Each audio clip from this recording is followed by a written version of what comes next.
Hey guys, coming at you today with a product unboxing video. Just wanted to wait until we got back from our cruise to do this video so I could include some of the sample pictures and videos and give this thing a review.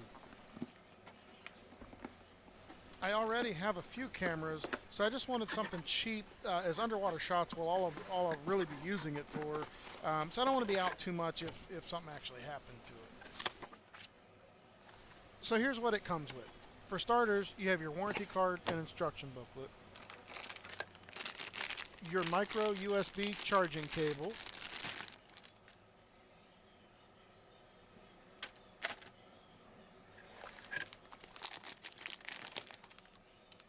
a USB wall charger, so you don't need a computer to plug it in,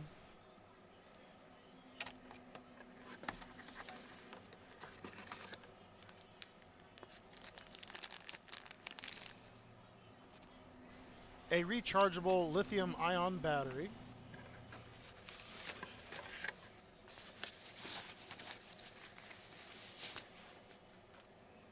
the camera itself, which was available in a few different colors. I chose to go with blue.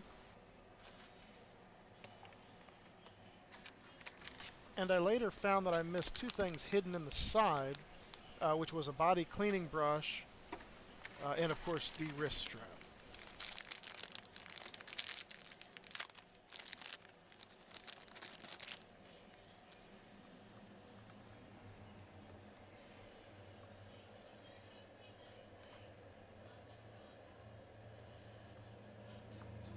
Okay, so now everything is unboxed. Let's go ahead and take a look at the first impressions out of the box.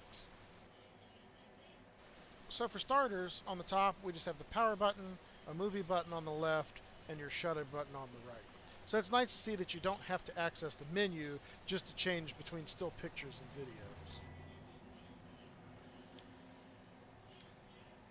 Now I'm sure most of you know how to put the wrist strap on, but I wanted to mention here that this is just a regular wrist strap that comes with the camera from the factory. I mentioned this as when I was deciding which camera to buy, there was some confusion with reading reviews, comments, and questions of whether the camera floated itself or if the wrist strap was a floating wrist strap. Well, to answer this trick question, neither the camera nor the strap will float on their own. It seems the truth is that different places selling the camera offer different packages, and some included a floating wrist strap, but it doesn't come with one from the factory, so make sure you buy one separate if you're worried about dropping it in the water. So here we have the access door, which is where you have your charging port, a mini HDMI out port, SD card slot, and your battery slot. Of course, with the camera being waterproof, there is a little trade-off that you cannot charge the camera without leaving the door open. Unfortunately, this makes it so when you charge the camera, you either have to sit it on the lens or the rear display, so I recommend getting a screen protector for the rear display. Now, I've seen several reviews on this camera that say they used it once, and then next time water got in it, and the camera was ruined. All I can say is I didn't have this problem. I've used it several times, and every time I've used it has been underwater. I'm going to assume that these cases could be due to a user not following the recommended underwater shooting instructions. They're so important that they actually show on the camera each time you boot the camera. Now, if you're not a technical person, you might not understand why it's so important, especially after shooting in salt water.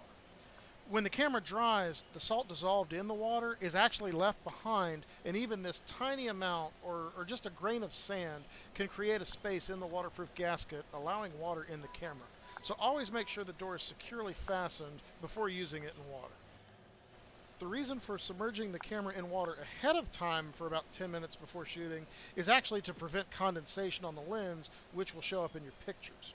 So you'll want to soak the camera in water that's similar temperature to where you'll be shooting to help prevent this, and then make sure you soak the camera in the fresh water afterwards, as that helps out rinse any of the salt residue that we were talking about that could have been left behind either on the camera or on the gaskets.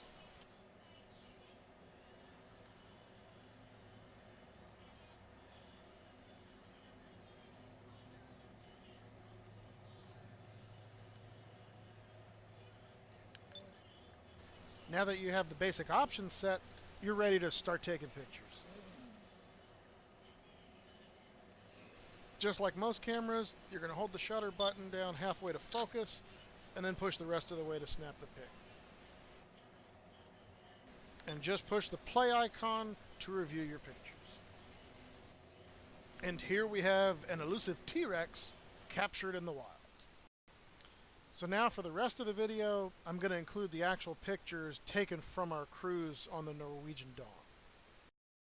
There is a much larger slideshow with music already on my channel, but these will just be the pictures and videos taken with this particular camera.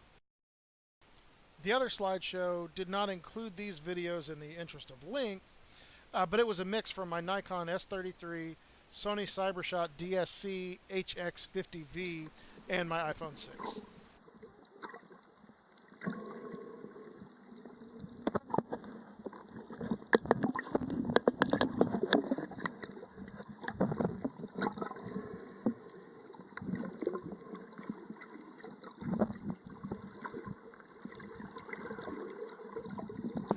So all of these underwater shots are using the underwater mode of the camera, so even popping up for a few land shots did not seem to throw off the color.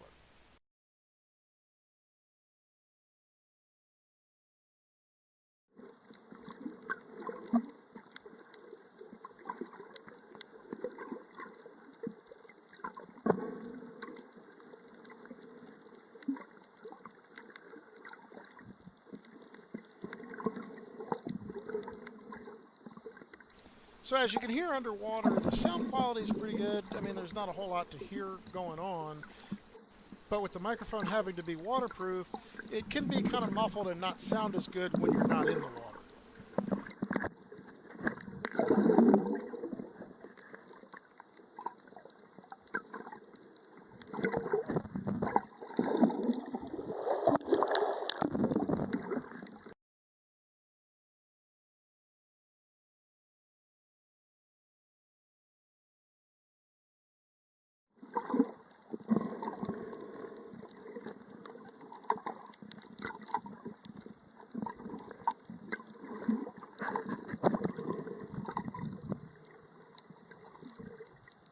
And in some of these, they can appear darker or grainy, but this is actually not due to the camera itself, but organisms or debris floating in the water, bubbles, or the objects that are just further away and also appear darker in the distance, even with the naked eye.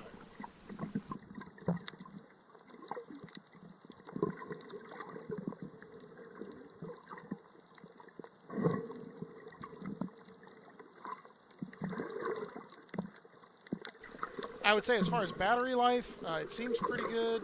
I probably had the camera constantly on for about an hour, including standby and while shooting all of these photos and videos.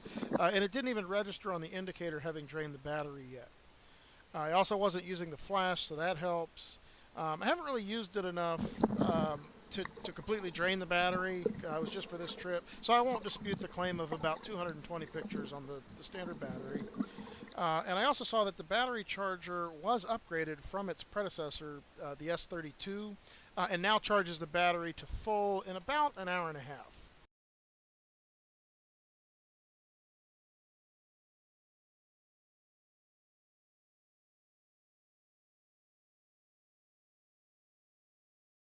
Some people have listed these as cons in their reviews, but let's face it, this is a cheap price point camera designed for shooting underwater.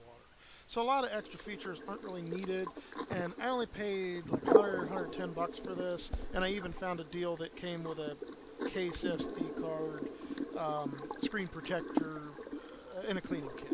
So yeah, if you want fancy stuff like a GPS, you need to get the new W100 that just came out. But it also, it doesn't have Wi-Fi, touchscreen, flash shoe, extended zoom, etc. It's just a cheap underwater camera. But it delivers. I mean, here's my buried treasure I found. I don't know, it's some sort of earring. I don't even think it's gold plated, but I found it. It was neat. So we'll close out here with a few pictures from the pool where there was a scuba diving class going on. And this also shows a few pics out of water with the underwater mode turned off.